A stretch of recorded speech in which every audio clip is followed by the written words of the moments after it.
pag-usapan natin itong si Gadon. Talagang tinawag na buba si Sara.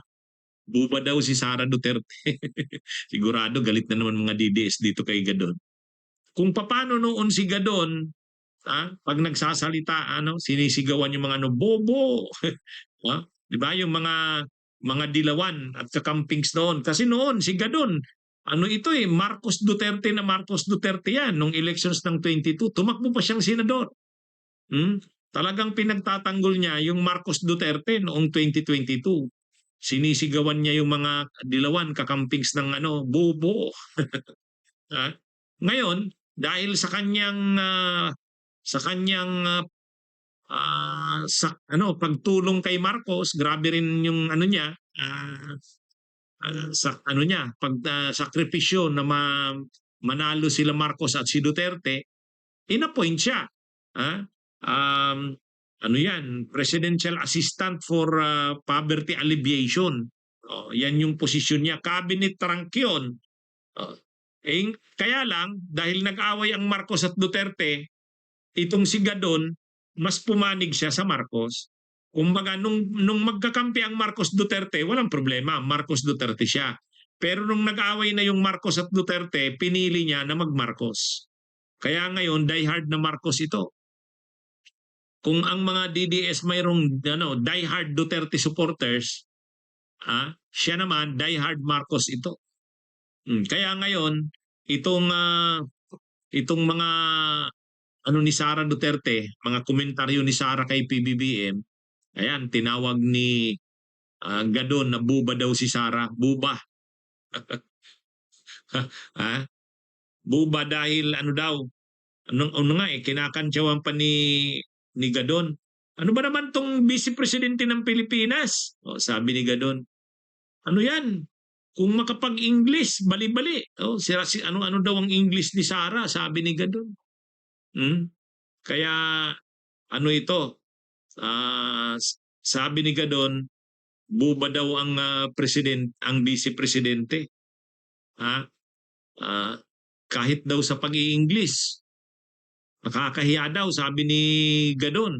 Mga kabunyog, yan ang ni Gadon. Kaya ito?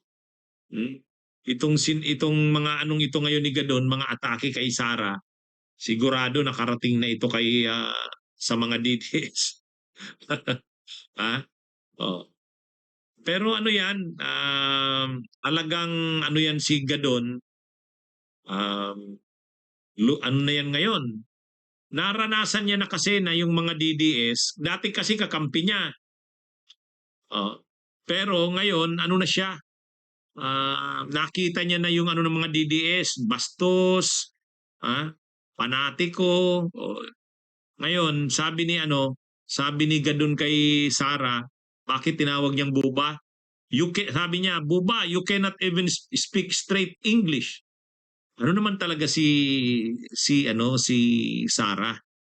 Hindi talaga fluent sa English, hindi masyadong magaling sa English. Kaya yun inaatake ni Gadon ngayon si Sara, ni hindi raw makapagsalita ng straight na English. Dapat na daw itong mag-resign na daw itong si Sara. Sabi ni Gadon, dapat lang na mag-resign ka dahil wala ka namang alam. Napakababaw ng utak mo. Isa kang buba, saksakan ka ng buba, hindi ka marunong magsalita. Matindi na naman tong si Gadon. Sabi niya, lahat na lang gusto mo basahin. Walang laman yung ulo mo. You cannot even speak straight English. You cannot expound your thoughts. Paano na yan? Wala ka man lamang statesmanship on anything. Kumbaga ang dito mga kabunyog ni Gadon, si Sara Vice Presidente.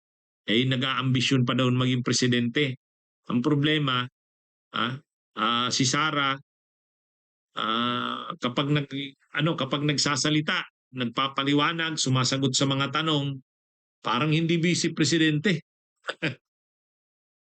Sabi ni Gadon, dapat sa'yo, mag-resign ka na lang kasi buba daw si Sara eh. Panay ang mga statements daw binabasa, hindi Tapos kung may mga press briefings, press interview, napaka-ano daw, napaka ano, napakahina daw ni Sara magsalita at sumagot sa mga tanong. O kaya sabi ni Gadon, ah, "Wag ka na ano, mahina daw ang ulo ni Sara." Kahit daw kapag nagpapaliwanag ito, ah, hindi daw maintindihan ang mga pinagsasabi. Ah, eh, talagang ano, lalo na 'pag ano ito, 'pag nag-eleksyon na sa 2028 sigurado kakampanya talaga ito. Ay ito pa namang si Gadon nakilala yan na ano, oh, nakilala yan na grabe kung makakomentaryo. O yan, ang magiging ano niya ngayon, ang kanyang mga komentaryo ay kay Sara ngayon naka-focus. Lalo pa kasi nung si Sara ay, grabe yung mga sinasabi tungkol kay